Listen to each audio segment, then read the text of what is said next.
وعلى آله وأصحابه أجمعين أما بعد فأعوذ بالله من الشيطان الرجيم بسم الله الرحمن الرحيم ما آتاكم الرسول فخذوه وما نهاكم عنه فانتهوا صدق الله مولانا العظيم وبلغنا رسوله النبي الكريم الأمين إن الله وملائكته يصلون على النبي يا أيها الذين آمنوا صلوا عليه وسلموا تسليما الصلاة والسلام عليك سيدي يا رسول الله وعلى آلك وأصحابك سيدي يا حبيب الله الصلاة والسلام عليك سيدي يا رحمة للعالمين وعلى آلك وأصحابك يا خاتم النبيين. معزز حضرات، اللہ تعالی جل وعلا کا شکر ہے کہ اس ذات پاک نے اپنے گھر میں اپنے محبوب نبی رحمت دو عالم صلی اللہ علیہ وآلہ وسلم کا ذکر خیر سننے اور سنانے کے لیے ہمیں توفیق عطا فرمائی. اللہ تعالی ہماری اس حاضری کو قبول فرمائے. یہ محافل جو میلاد مصطفیٰ صلی اللہ علیہ وآلہ وسلم کے حوالے سے منعقد ہیں، ان کی اپنی ہی برکات ہیں، اور دینی محافل کی سب سے بڑی برکت یہ ہوتی ہے کہ آدمی جب تک محفل میں رہتا ہے اتنی دیر ہر قسم کے گناہ سے بچ جاتا ہے، اور اتنی دیر تک اس کا خیال اللہ کے ذکر کی طرف رہتا ہے یا اس کے محبوب صلی اللہ علیہ وسلم کے ذکر کی طرف رہتا ہے. یعنی جتنی گھڑیاں کسی محفل میں گزرتی ہیں تو وہ ساری گھڑیاں ایسی ہیں کہ جو ان کے اندر ہر ہمارا سانس وہ پاکیزہ خیالات پاکیزہ رہتے ہیں اور کوئی دوسرا خیال نہیں آتا. تو یہ بہت بڑی سعادت ہے کہ کچھ وقت ہماری زندگی میں ایسا ہو کہ ہمیں کسی بھی اور کا خیال نہ آئے، اللہ کا خیال آئے یا اس کے حبیب صلی اللہ علیہ وسلم کا خیال آئے. یہ ہماری زندگی اور ہماری عمر کے لمحات کو اگر قیامت والے دن دیکھا جائے تو یہ لمحات باقی لمحات اور اوقات سے بڑے منفرد نظر آئیں گے، اس لیے کہ باقی لمحات میں ہمیں مختلف خیالات آتے رہتے ہیں، جبکہ محفل میں آپ کی توجہ ہوتی ہے تلاوت کرنے والے کی تلاوت کی طرف، نعت شریف پڑھنے والے کی نعت کی طرف، کیا پڑھ رہا ہے، کیسے پڑھ رہا ہے، ترنم کیسا ہے، الفاظ کیسے ہیں، ادا کیسی ہے. ایسے ہی بیان کرنے والے کی طرف توجہ رہتی ہے کہ کیا بیان کر رہے، اس لیے کسی اور طرف توجہ نہیں جاتی. تو یہ وہ لمحات، یہ وہ گھڑیاں ہیں جو قیامت والے دن اگر اللہ نے یہ پوچھ لیا کہ تم نے کوئی وقت ایسا بھی گزارا ہے کہ جس میں تمہیں صرف میرا ہی خیال آیا ہو، کسی اور کا خیال نہ آیا ہو، شیطان کا خیال نہ آیا ہو، کوئی اور وسوسہ تمہارے ذہن میں نہ آیا ہو، تو ہم یہی محافل اللہ کی بارگاہ میں پیش کر سکتے ہیں. اس لیے ایسی محافل میں جو وقت گزر جائے اس پہ ہمیں اللہ کا شکر ادا کرنا چاہیے۔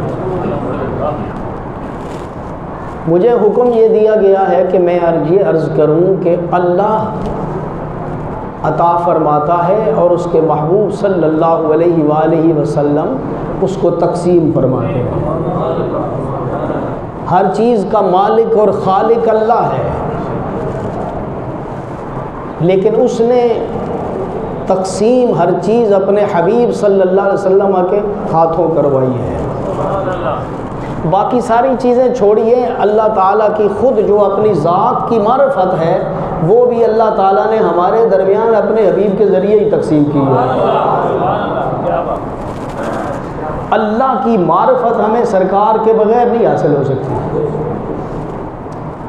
جس کسی نے انبیاء کرام کے واسطے کے بغیر اللہ کو پہچاننے کی اور اس کی معرفت حاصل کرنے کی کوشش کی ہے وہ گمراہ ہو گیا ہے۔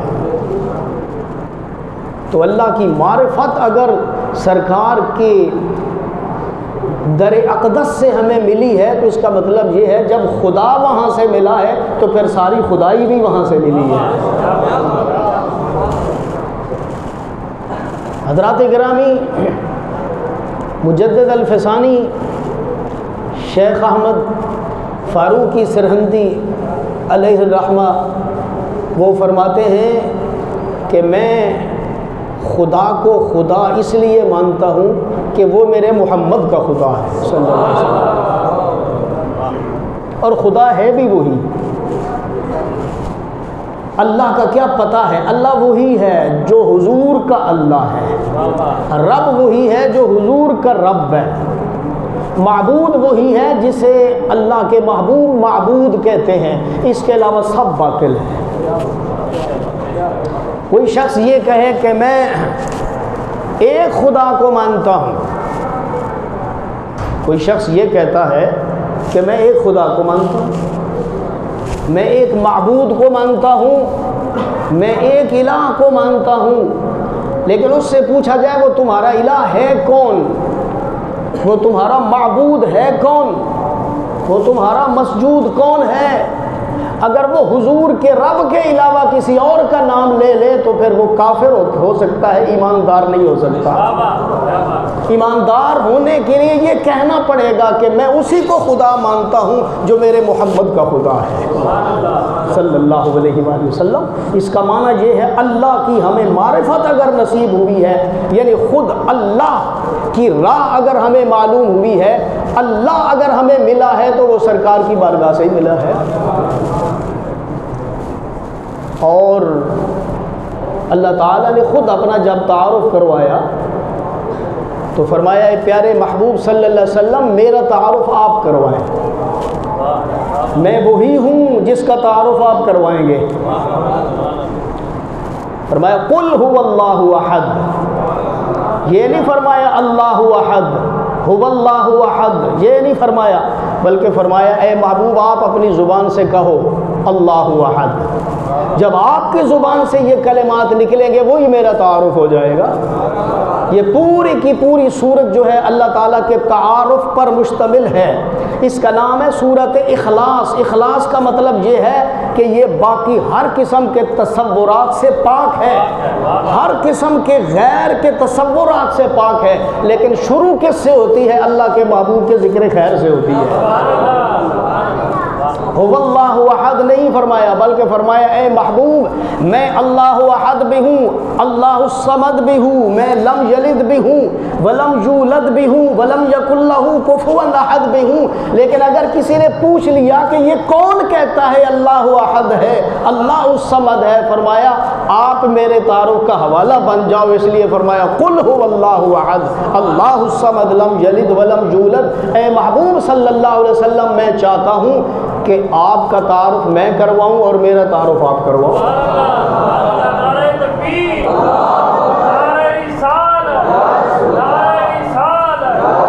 کوئی شخص کہے جی ہمیں تو قرآن میں پتہ چلا کہ خدا کون ہے، کوئی آدمی کہہ سکتا ہے کہ ہمیں قرآن بتا رہا ہے کہ اللہ کا کیا پتہ ہے، اللہ کا کیا تعارف ہے، تو ہم اس سے پوچھیں گے یہ قرآن تم نے کہاں سے لیا ہے؟ اگر قرآن اللہ کا پتہ بتا رہا ہے تو بتائیے یہ تمہیں قرآن کہاں سے ملا ہے؟ قرآن بھی تو نبی علیہ الصلوۃ والسلام کی بارگاہ سے ہی نصیب ہوا ہے۔ اس کا مطلب یہ ہے قرآن کو اگر پانا ہو یا قرآن کے مالک، قرآن جس کا کلام ہے، اس کو اگر پانا ہو تو بارگاہ یہی ہے، یہیں سے سب کچھ ملے گا۔ کس نے بتایا یہ قرآن ہے؟ نبی علیہ السلام نے بتایا یہ قرآن ہے۔ اگر نبی علیہ الصلوۃ والسلام نہ بتاتے ہمیں کیا پتہ کیا قرآن ہے؟ ہمیں تو نہیں پتہ تھا۔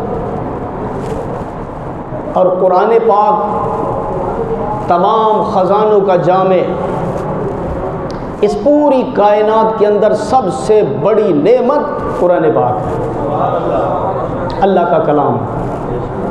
اللہ کا کلام جسے ہم قرآن کی صورت میں پڑھتے ہیں، اللہ کی سب سے بڑی نعمت یہ ہے۔ یہ سب سے بڑی نعمت کیوں ہے؟ اس لیے کہ یہ اللہ کا کلام ہے۔ جیسے اللہ کی دوسری صفات ہیں، اللہ علیم ہے، اللہ حکیم ہے، اللہ تبارک و تعالی الرحمن الرحیم مالک یوم الدین، غفور ہے، شکور ہے، رؤوف ہے، یہ اس کی صفات ہے نا۔ تو اسی طرح اللہ تعالیٰ صاحب کلام ہے، اللہ متکلم ہے، وہ کلام فرماتا ہے، تو کلام بھی اس کی صفت ہی ہے۔ اللہ کا کلام اللہ کی صفت ہے، اور اللہ کی صفات کی شان یہ ہے، باقی ہر چیز اللہ کی ذات سے جدا ہے، لیکن اللہ کی صفات کبھی بھی اللہ کی ذات سے جدا نہیں ہے، اللہ کی ذات کے ساتھ قائم ہے۔ تو اللہ کا کلام جو ہے وہ بھی اللہ کی ذات کے ساتھ قائم ہے۔ تو جب قرآن پاک اللہ کا کلام ہے اور اللہ کی ذات کے ساتھ قائم ہے، اس کا مطلب یہ ہے جو قرآن کے ساتھ جڑ جاتا ہے، وابستہ ہو جاتا ہے، وہ اللہ کی ذات کے ساتھ وابستہ ہو جاتا ہے۔ لیکن یہ وابستگی کس کے ہاتھوں ہمیں نصیب ہوئی ہے؟ یہ نعمت کہاں سے ملی ہے؟ یہ بھی سرکار کی بارگاہ سے ملی ہے۔ حضرات گرامی، اللہ تبارک و تعالی نے قرآن حکیم کے ذریعے یا اس کے علاوہ جتنے احکام ہمیں عطا فرمائے تو اللہ نے ہمیں عطا فرمائے، لیکن ہمیں کس کے ذریعے سے پہنچے ہیں؟ وہ نبی علیہ الصلوۃ والسلام کے ذریعے سے، نبی علیہ الصلوۃ والسلام کے ذریعے سے۔ نماز، اللہ نے فرمایا نماز فرض ہے، اپنے حبیب صلی اللہ علیہ وسلم سے فرمایا اب آپ کو اختیار ہے، یہ جیسے مرضی ان کو سکھا دیں۔ آپ کو پتہ ہے پہلے 2 رکعتیں فرض ہوئی، صبح کی 2 رکعتیں، ظہر کے 2 فرض، عصر کے 2 فرض، مغرب کے 2 فرض، عشاء کے بھی 2 فرض۔ یہ پہلے 2 فرض تھے، یہ 2 سے 4 اور 3 کس نے بنائے؟ یہ نبی علیہ الصلوۃ والسلام کو جو اللہ نے اختیار دیا تھا، اپنے اختیار سے آپ نے 4 فرض بنا دیے۔ اب کوئی آدمی 4 کے 3 پڑھ سکتا ہے؟ کوئی 3 کے 2 پڑھ سکتا ہے؟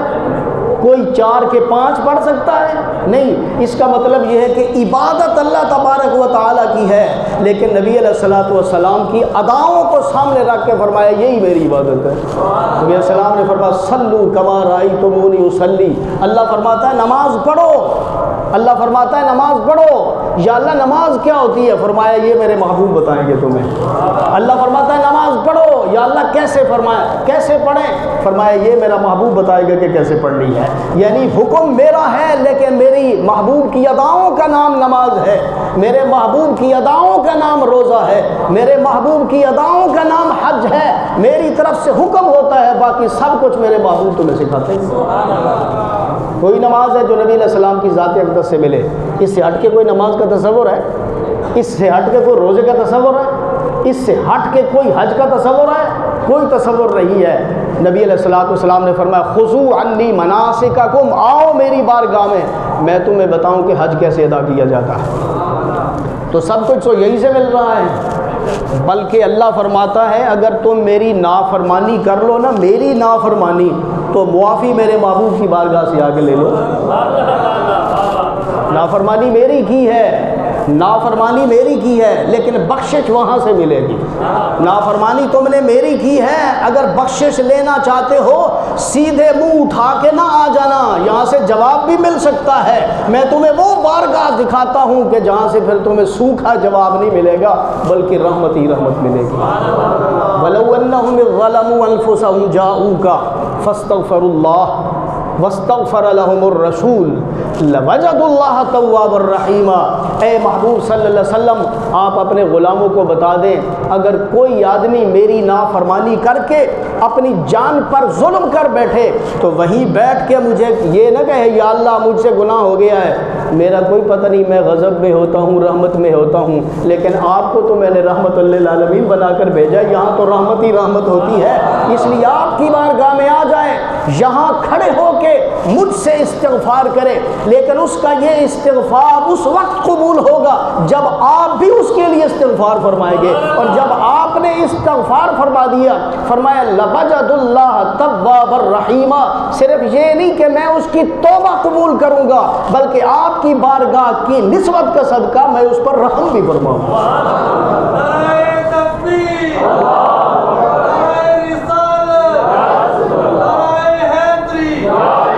اب دیکھیے گناہگار تو اللہ کا ہے، اللہ کی نافرمانی کی ہے، لیکن فرمایا کہ میں نے اپنے حبیب صلی اللہ علیہ وآلہ وسلم کے ساتھ تمہاری نسبت قائم کر دی ہے، میں نے اپنا حبیب تمہیں دیا ہے تو میں نے بخشش کے بہانے بھی تمہیں سکھا دیے، کیسے مجھے منانا ہے، کیسے مجھے راضی کرنا ہے، سیدھے آؤ گے تو کوئی پتہ نہیں کیا ہوگا، لیکن اس راستے سے ہو کے آؤ، اس بارگاہ سے ہو کے آؤ، پھر دیکھنا کہ تمہاری بخشش کیسے ہوتی ہے۔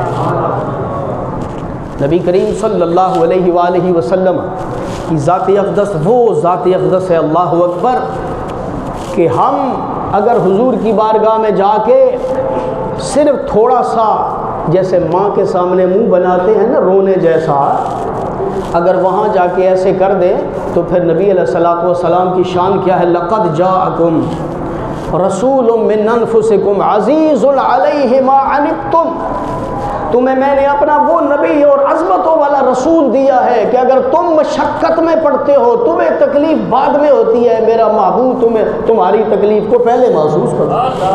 حریص علیکم، تمہاری بھلائی کے حریص ہیں، بالمؤمنین رؤوف الرحیم، فرمایا ایمان والوں کے ساتھ میں بھی رؤوف ہوں، میرا نبی بھی رؤوف ہے، ایمان والوں کے ساتھ میں بھی رحیم ہوں، میں نے اپنے محبوب کو بھی تمہارے لیے رحیم بنا دیا ہے۔ جب وہ درمیان میں آ جاتے ہیں پھر میرا غصہ ٹھنڈا ہو جاتا ہے، میری رحمت کو جوش آ جاتا ہے۔ نبی کریم رؤوف الرحیم صلی اللہ علیہ وآلہ وسلم کی بارگاہ میں کوئی آدمی آ جاتا ہے تو یہاں سے خالی نہیں جاتا، آپ کے ہاتھوں اللہ کی ہر نعمت ہمیں مل رہی ہے، اور نبی علیہ الصلوۃ والسلام کو اپنے غلاموں سے کس قدر محبت ہے، کیا کیا نعمتیں حضور سے ملی۔ سرکار چاہتے تھے کہ وہ آپ کثرت سے عبادت فرمائیں، ساری رات اللہ کی عبادت کریں، اور تنہائی میں آپ بڑی لمبی لمبی رکعتیں بھی پڑھتے تھے، لیکن نبی علیہ الصلوۃ والسلام چاہتے تھے میری امت پر زیادہ فرض عائد نہ ہو، اس لیے کہ اب میرے غلام جو میرے پیچھے نمازیں پڑھتے ہیں وہ تو ادا کر لیں گے، لیکن بعد میں آنے والے جو بہت بعد میں آئیں گے وہ کیسے ادا کریں گے، ان کا زمانہ میرے زمانے سے دور ہوگا، اس لیے 3 راتیں آپ نے نماز تراویح پڑھائی، صرف 3 راتیں، چوتھی رات مجمع ہے، مسجد نبی شریف بھری ہوئی ہے، آوازیں ایسے کر رہے ہیں تاکہ نبی علیہ السلام سن لیں کہ ہم آئے ہوئے ہیں۔ نبی علیہ السلام ساری رات نہیں تشریف لائے مسجد میں، سنتے رہے، صبح کی نماز میں آئے، نماز پڑھائی، نماز پڑھانے کے بعد آپ کھڑے ہو گئے، نبی علیہ السلام نے فرمایا مجھے پتہ ہے کہ تم رات یہاں جمع تھے، میرا انتظار کرتے رہے، میں تمہاری آوازیں سن رہا تھا، میں جان بوجھ کے نہیں آیا۔ حضور آپ جو جان بوجھ کر کیوں نہیں آئے؟ فرمایا مجھے لگتا تھا کہ اگر آج کی رات بھی میں نے تمہیں یہ نماز تراویح جماعت کے ساتھ پڑھا دی، ہو سکتا ہے کہ تم پر فرض ہو جائے،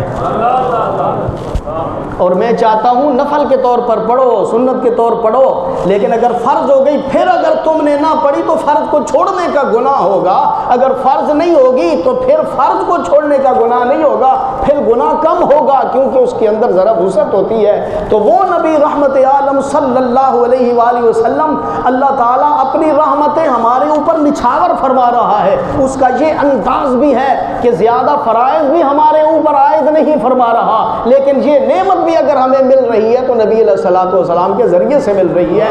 وما ينطق عن الهوى ان هو الا وحی یوحی، آپ کی شان ہے نبی علیہ السلام کوئی بات بھی اپنی مرضی سے نہیں فرماتے، نبی علیہ السلام کوئی فیصلہ اپنی مرضی سے نہیں فرماتے، بلکہ اللہ تبارک و تعالیٰ کی مرضی کے مطابق بولتے ہیں اور فیصلہ فرماتے ہیں۔ اس کا معنی یہ ہے کہ اللہ کے محبوب صلی اللہ علیہ وآلہ وسلم کو اللہ نے خود سکھایا کہ اپنے غلاموں کو بتاؤ زیادہ سوال بھی نہ کیا کریں اور زیادہ پھر اس طرف توجہ نہ کیا کریں، ورنہ یہ ہے کہ تمہاری اداؤں کو تو میں فرض کرتا چلا جاؤں گا اور بعد میں آنے والوں کے لیے مشقت بن جائے گی۔ نبی کریم رؤوف الرحیم صلی اللہ علیہ وآلہ وسلم، اللہ نے آپ کو یہ بھی اذن دیا ہے کہ آپ چاہیں تو کسی کو فرض بھی معاف کر دیں، آپ کو اختیار دے دیا۔ عطا کے لیے دو چیزیں ضروری ہیں، ملکیت اور اختیار۔ اگر ملکیت نہ ہو، اختیار نہ ہو، تو پھر آدمی کیا تقسیم کرے گا؟ تقسیم کا ایک مطلب یہ ہوتا ہے، ایک آدمی آتا ہے کہتا ہے جناب یہ چیز ہے سب کو برابر برابر تقسیم کرنی ہے۔ دوسرا آدمی کوئی چیز دیتا ہے کہتا ہے جی یہ فلاں کو اتنی دینی ہے، فلاں کو اتنی دینی ہے، فلاں کو اتنی دینی ہے۔ تقسیم کرنے والا بے اختیار ہوتا ہے، جیسے مالک کا حکم ہے کہ اتنی اتنی دینی ہے، وہ اس میں بددیانتی نہیں کر سکتا، لیکن ایک انداز یہ ہوتا ہے کہ یہ میں نے دے دی، آپ کی مرضی ہے جس کو جتنا مرضی دے دے۔ تو اللہ نے اپنے حبیب علیہ الصلوۃ والسلام کو اپنی ساری ملکیت میں تصرف کا اختیار دیا ہے، فرمایا خزانوں کے منہ آپ کے لیے ہم نے کھول دیے ہیں، مفاتیح الارض آپ کو عطا کر دیے ہیں، زمین و آسمانوں کے خزانوں کی چابیاں آپ کو عطا کر دی ہیں، آپ کو ہم نے قاسم بنا دیا ہے، اور ساتھ ساتھ اختیار بھی دیا ہے جس کو جتنا چاہو عطا فرما۔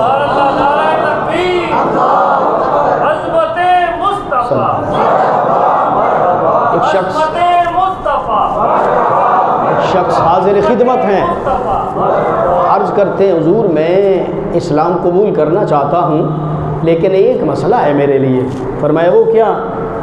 میں صرف 2 نمازیں پڑھوں گا، میں صرف 2 نمازیں پڑھوں گا، اگر آپ کو منظور ہے تو اسلام میں قبول کر لیتا ہوں۔ نبی علیہ السلام نے فرمایا میں کون سا مجبور نبی ہوں، میں مختار نبی ہوں، آؤ 2 پر ہی اسلام قبول کر لو۔ نبی علیہ السلام نے فرمایا 2 کا وعدہ کرو اسلام قبول کر لو، باقی پھر ہم خود پڑھا لیں گے آپ کو۔ ایک صابری سلسلے کے بزرگ ہیں، ان کے ہاتھ پر ایک شخص مسلمان ہوا، اس نے کہا کہ جناب میں روزے نہیں رکھ سکتا، اسلام قبول کرتا ہوں روزے میں نے نہیں رکھنے۔ تو بزرگوں کو بھی سرکار سے فیض ہوتا ہے نا، انہیں پتہ ہوتا ہے کہ کس کو کیسے راہ راست پہ لانا ہے۔ آپ نے فرمایا چلو 1 روزہ تو رکھو گے میرے کہنے پر؟ عرض کیا ٹھیک ہے جی 1 میں رکھ لوں گا، اوکھا سوکھا ہو کے 1 رکھوں گا۔ آپ نے فرمایا چلو 1 تو رکھو۔ اب پہلے رمضان کا پہلا روزہ جو ہے اس نے رکھ لیا، دوسرے دن دیکھا تو سحری کے وقت وہ سب سے پہلے ہی اٹھ کے بیٹھا ہوا ہے۔ دوسرا، تیسرا، چوتھا، بزرگ بھی خاموش رہے، بھئی یہ رکھتا جائے ٹھیک ہے۔ سارے رمضان کے روزے رکھ لیے، بعد میں بزرگوں نے فرمایا تم تو کہتے تھے میں نے صرف 1 رکھنا ہے، اب سارے کیوں رکھے ہیں؟ وہ کہنے لگا پہلے سحری افطاری میں جو مزہ آیا ہے سارا رمضان اسی مزے کو لینے کے لیے میں نے روزے رکھے ہیں۔ نبی علیہ السلام کو پتہ تھا جب میں نے نگاہ کرم کیا نا اس کے اوپر اور نماز کے اندر اسے خشوع خضوع حاصل ہو گیا، یہ سب سے پہلے آ کے بیٹھا ہوگا کہ میں نے باقی نمازیں نہیں پڑھنی ہے۔ لیکن اللہ نے تو اپنے حبیب علیہ الصلوۃ والسلام کو اختیار عطا فرما دیا ہے نا کہ آپ جیسے جس کو چاہیں مرضی عطا فرمائیں، ہم نے آپ کو مختار کل بنا دیا۔ مختار کا معنی سمجھتے ہیں؟ مختار کے 2 معنی ہوتے ہیں، جہاں سے غلطی لگتی ہے مختار میں، مختار کے 2 معنی ہوتے ہیں۔ ایک مختار اسم فاعل کا صیغہ ہے جس کا اصل ہے مختارن، یا کو الف سے بدلے مختار بن جاتا ہے۔ دوسرا اسم مفعول کا صیغہ ہے مختارن، اس کی اصل ہے، یعنی ایک کی اصل ہے مختارن یا کے نیچے زیر ہے، دوسرا ہے مختارن یا کے اوپر زبر ہے، دونوں کو الف سے بدلنا جائز ہے، یہ صرف کا عربی گرامر کا قانون ہے۔ تو اس میں فاعل بھی مختار اس میں مفعول بھی مختار، اگر اس میں فاعل کا لفظ مختار ہو اس کا معنی ہوتا ہے اختیار دینے والا، اور اگر اس میں مفعول لفظ مختار ہو اس کا معنی ہوتا ہے جس کو اختیار دیا جائے۔ ہم کہتے ہیں اللہ بھی مختار ہے، اس کے حبیب علیہ الصلوۃ والسلام بھی مختار ہیں، لیکن اللہ مختار ہے اس میں فاعل کے صیغے کے ساتھ، یعنی وہ اختیار دینے والا ہے، اور حضور ہیں اس میں مفعول کے صیغے کے ساتھ کہ اللہ نے ان کو اختیار عطا فرمایا ہے۔ اللہ کو تو نہیں کسی نے اختیار دیا نا، اگر مختار اس میں مفعول کا صیغہ ہو اس کا معنی ہوگا جس کو اختیار دیا جائے۔ یہ اللہ کے لیے بولنا غلط ہے بلکہ کفر ہے، اس لیے کہ اللہ تو اختیار میں کسی کا محتاج ہی نہیں ہے، اللہ کی تو ہر چیز اپنی ہے، ہر چیز اس کی اپنی مخلوق ہے، ہر چیز کا وہ مالک ہے، اس کو کسی نے اختیار نہیں دیا، جبکہ رحمت عالم صلی اللہ علیہ وآلہ وسلم کو اللہ تعالیٰ نے اختیار دیا ہے، اور اختیار دیا ہے آپ کو ہم نے ساری اپنی ملکیت میں اختیار دیا ہے، جس کو جتنا چاہو عطا کرو۔ اس لیے آپ نے سنا ہے کہ روزہ توڑ کے ایک آدمی حاضر ہو گیا اور عرض کیا میرا بھی روزہ ٹوٹ گیا ہے، اہلیہ کا بھی ٹوٹ گیا ہے۔ نبی علیہ السلام نے فرمایا تو پھر 60 روزے رکھو، 60 روزے رکھو، کفارہ ادا کرو۔ حضور وہ تو نہیں رکھے جا سکتے۔ نبی علیہ السلام نے فرمایا کہ پھر 60 مسکینوں کو 2 وقت کا کھانا کھلا دو۔ آج کے حضور وہ تو نہیں کھلایا جا سکتا۔ نبی علیہ السلام نے فرمایا پھر غلام آزاد کرو۔ عرض کی حضور وہ بھی نہیں کیا جا سکتا۔ اگر یہ سارا ہوتا تو میں گھر میں ادا نہ کر لیتا، میں تو یہ بخشوانے کے لیے آپ کی بارگاہ میں آیا ہوں، کوئی اور راستہ بتائیے۔ اسے پتا تھا کہ اللہ کا حکم تو یہی نہیں، یہ کرو یہ کرو یہ کرو، سرکار نے پہلے ہمیں مسئلہ بتایا ہوا ہے، یہی 3 راستے ہیں، لیکن یہ تو میں تینوں نہیں کر سکتا۔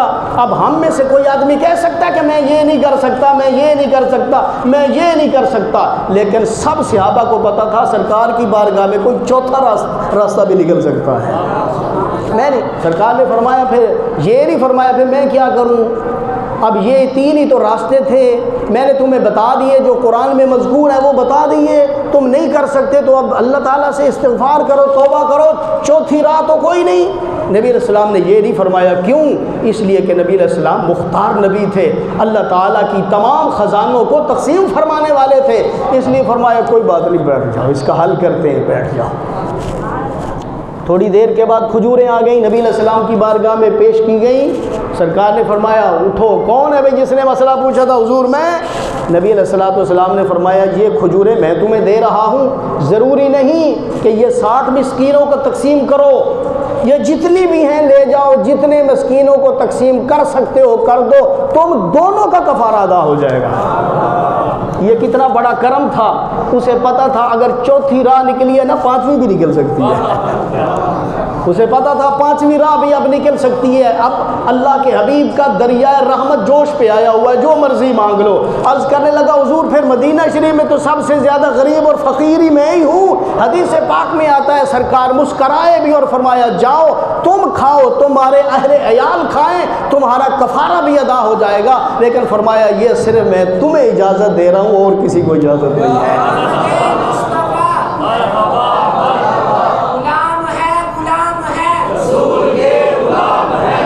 حضرات گرامی، نبی کریم رؤوف الرحیم صلی اللہ علیہ وآلہ وسلم اللہ تبارک و تعالیٰ کے خزانوں کو تقسیم فرمانے والے ہیں، اور اللہ تعالیٰ نے ایسا ان کو قاسم بنایا ہے کہ ساتھ اختیار بھی دیا ہے، مجبور نہیں کیا کہ اتنا اتنا دینا ہے، فلاں فلاں کو دینا ہے، بلکہ فرمایا کہ خزانوں کے منہ ہم نے کھول دیے ہیں اور آپ کو ہم نے مختار قاسم بنا کر بھیجا ہے، جس کو جتنا چاہو عطا کرو۔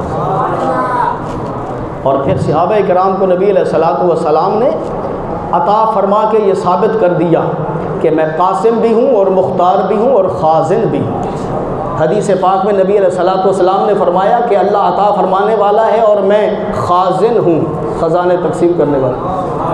اللہ تعالیٰ عطا فرمانے والا ہے اور میں قاسم ہوں، تقسیم فرمانے والا۔ فرمایا اللہ رزق دیتا ہے اور میں تقسیم کرتا ہوں۔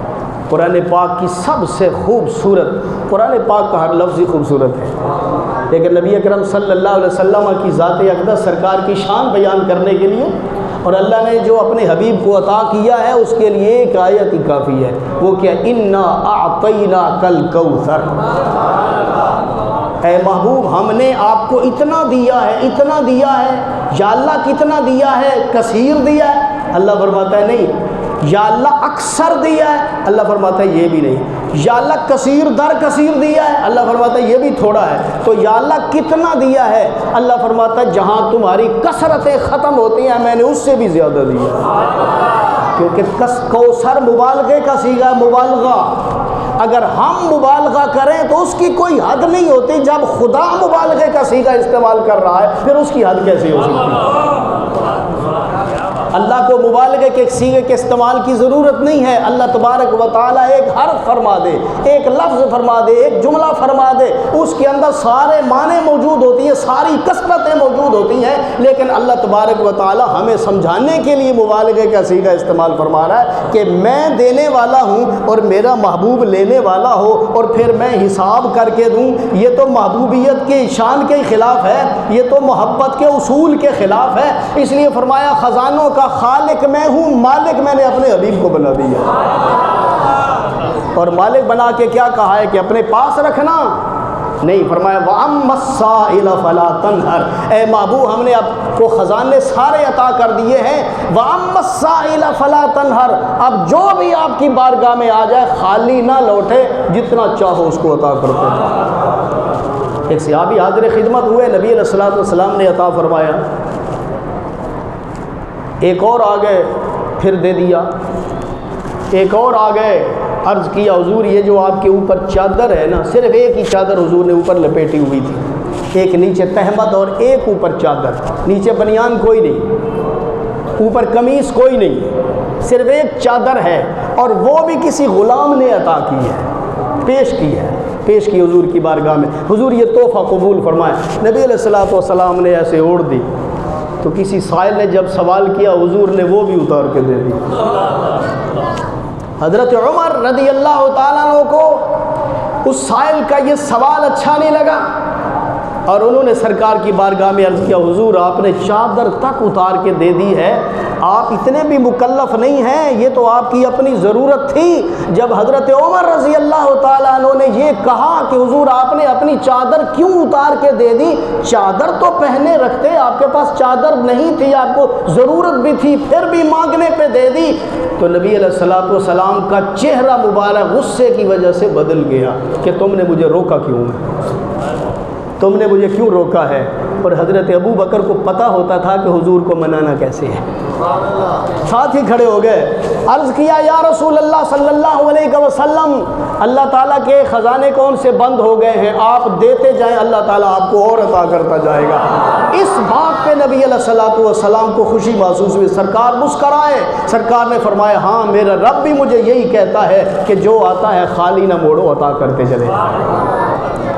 تو نبی کریم رؤوف الرحیم صلی اللہ علیہ وآلہ وسلم، اور ہمیں اللہ فرماتا ہے ما آتاکم الرسول فخذوہ وما نہاکم عنہ فانتہوا، کہ جو بھی میرے حبیب صلی اللہ علیہ وسلم تمہیں دیتے ہیں لے لو، جو بھی دیتے ہیں لے لو، یہ نہ کرو کہ یہ فلاں ہے، یہ فلاں ہے، یہ فلاں ہے، یہ ہماری سمجھ سے باہر ہے، یہ نہیں کہو یہ ہماری سمجھ سے باہر ہے، یہ بات ہماری عقل میں نہیں آتی، یہ کیسے ہو سکتا ہے، وہ کیسے ہوتا ہے۔ اللہ فرماتا ہے میں کہہ رہا ہوں کہ ما آتاکم الرسول فخذوہ، میرے حبیب جو بھی دے آنکھیں بند کر کے لے، وما نہاکم عنہ فانتہوا، اور جس سے روک دے فوراً رک جاؤ۔ یہ نہ کہو کہ اللہ کا یہ فرمان ہے، ہمیں تو قرآن میں یہ آیت نظر آ رہی ہے، فرمایا میں نے اپنے حبیب علیہ الصلوۃ والسلام کو صداقت و امانت کا معیار بنا کر بھیجا ہے، جو میرے محبوب علیہ الصلوۃ والسلام عطا کرتے ہیں اصل میں وہی میری عطا ہوتی ہے۔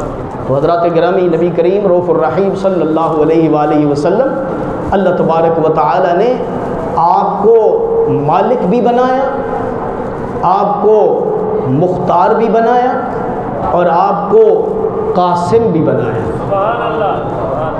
اور پھر حکم بھی دیا کہ یہ ساری کائنات آپ کی بارگاہ میں آئے گی، تو میں آپ کو حکم دیتا ہوں تو کوئی آدمی آپ کی بارگاہ سے خالی نہ جائے۔ اس لیے علماء فرماتے ہیں صرف لا الہ الا اللہ میں جو لا آیا ہے نا، جس کا معنی نہیں ہوتا ہے، تو حضور کی زبان سے اسی جگہ صرف لا نکلا ہے، ورنہ کسی سوالی کے جواب میں آپ نے لا کبھی بھی نہیں پڑھا۔ ساری زندگی جو آیا اگر کچھ تھا فوری طور پر عطا کر دیا، نہیں تو فرمایا فلاں جگہ سے میرے نام پر قرض لے لو، تم خالی نہ جانا، بعد میں قرض اتارتا رہوں گا۔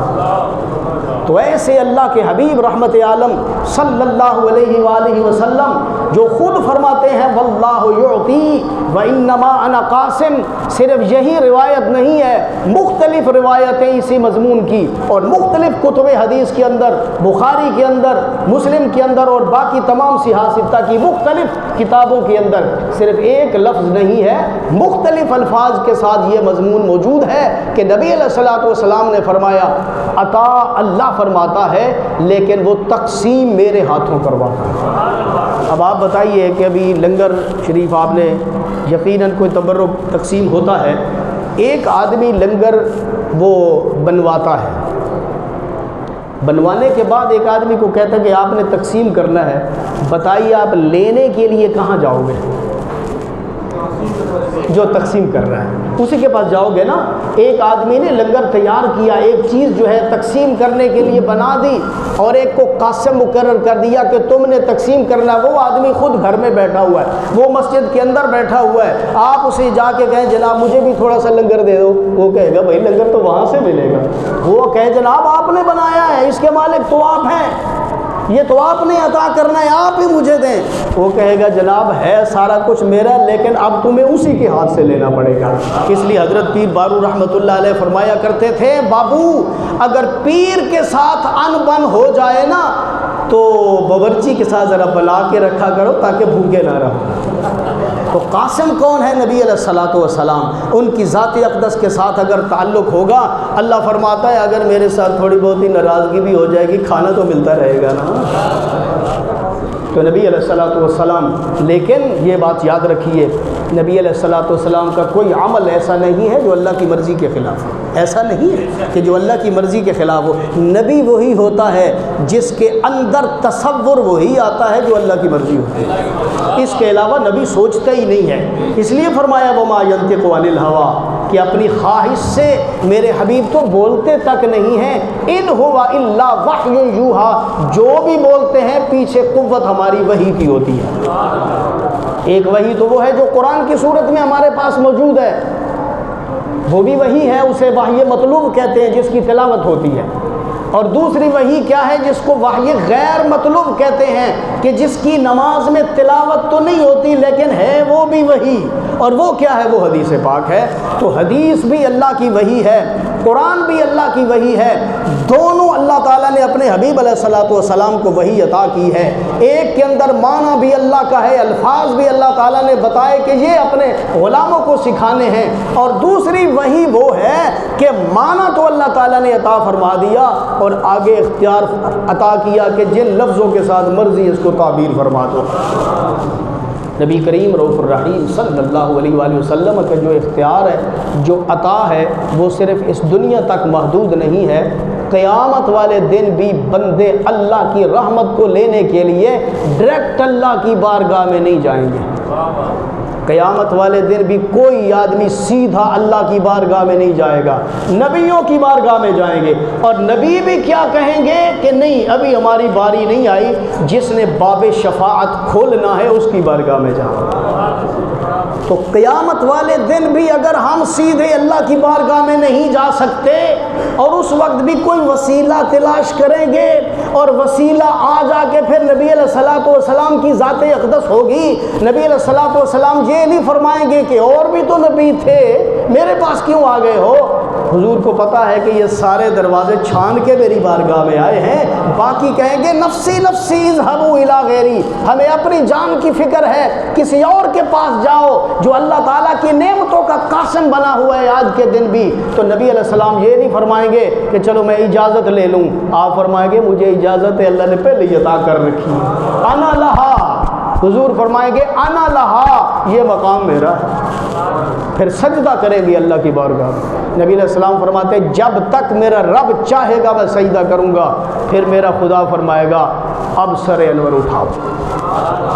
اب آپ سر انور اپنا اٹھا دو، میرا غضب ختم ہو گیا ہے، میرا غصہ اب جاتا رہا ہے، آپ کے سجدے نے میرے غصے کو میری رحمت میں بدل دیا ہے، اب آپ مانگتے چلے جاؤ، ہم عطا کرتے چلے جاؤ۔ یہ نہیں کہ آپ پیچھے ہو جائیں، ادھر ہو جائیں، لوگ آئیں میرے پاس، نہ فرمایا لوگ پیچھے کھڑے رہیں، آپ کو میں نے قاسم نعمت بنایا ہے، اس لیے آپ بولیں کس کو بخشوانا ہے، پھر سجدہ کریں گے، پھر سجدہ کریں گے۔ چوتھی مرتبہ نبی علیہ السلام جب اللہ کی بارگاہ میں حاضر ہوں گے، اللہ فرمائے گا اب اتنا تو میں نے عطا کر دیا، اب پھر آپ آ گئے ہیں، اب کیوں آئے ہیں؟